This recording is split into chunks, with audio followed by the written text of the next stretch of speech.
Good morning, good morning. Kamusta na po kayo? Ipakita ko lang sa inyo ang aking bagong pananim. May pananim ako ngayon sa nakalabasa. Itinanim ko lang ito sa paso. Ayan. Ito yung aking ginawang gagapangan. Mababa lang ito, guys. Para abot na abot ko lang. Ito naman ang aking talbos ng kamote. Nilagay ko lang din yan sa paso. Lahat nakapaso ang aking mga pananim. Para hindi na ako bibili pa. Hindi pa nakakatipid. Ang talbos ngayon, ilang peraso lang yung 10. Ayan, namulaklak na rin ito, guys. Ayan, oh. Namulaklak na siya. Kaso lang, mukhang lalaki ang bulaklak. Ayan, oh. Hindi ko lang alam talaga kung mabubuo ito. Hindi kagaya sa upo dati. Ang dami. Pero nagtanim na naman ako ng upo ngayon, guys. Nagtanim na naman ako ulit. Kasi mas marami ang bunga. Yung iba kong pananim, ayan, sa box lang siya. Dito, may 2 puno dito. Ipinalit ko lang din siya sa aking melon. Ayan. Pero mayroon din ako ditong luya. Hindi pa tumubo. Ito, may melon na rin ako. Mayroon din doon sa box. Mga melon. Mayroon akong turmeric.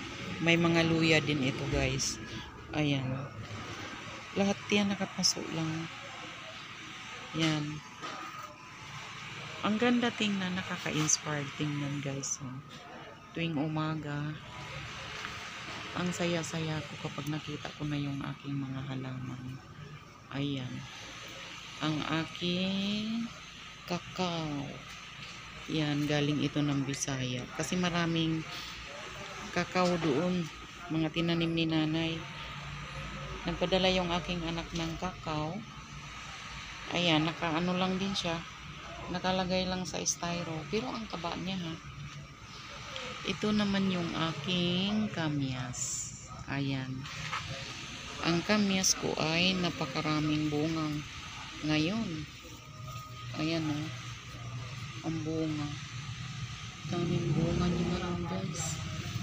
Nilagyan ko rin ng halaman para maging malamig lang siya. Ito naman yung aking chiko. At yung aking niyog. Tumaba siya, guys. Ano lang to, nasa sako lang. Ayan, oh. Yung pinagbalatan ko ng mga gulay, mga prutas, yan, nilalagay ko lang dyan, kaya sobrang taba niya. Ang bilis nga lumaki. Dagdag lilim ko lang yan, guys. Kasi masarap din pag pag tingin mo ay green ang iyong paligid. Parang nakakagamot siya ng aking mata dahil malabo na ang aking mata. Kaya yan, mahilig talaga ako sa green. Ayan yung aking niyog din dito. Ang niyog ko dito ay tinungtong ko lang siya sa galon. Ayan, guys, oh. Tinungtong ko lang siya. Ayan. Nakatungtong lang siya sa galon. Ayan, diba? May mapaglilibangan sa umaga at makinabangan mo pa. Ito yung aking melon. Ayan, mataba na yung 2. Ay, bali, 4 itong mataba. Sana makapabunga pa rin ako ulit. Thank you for watching.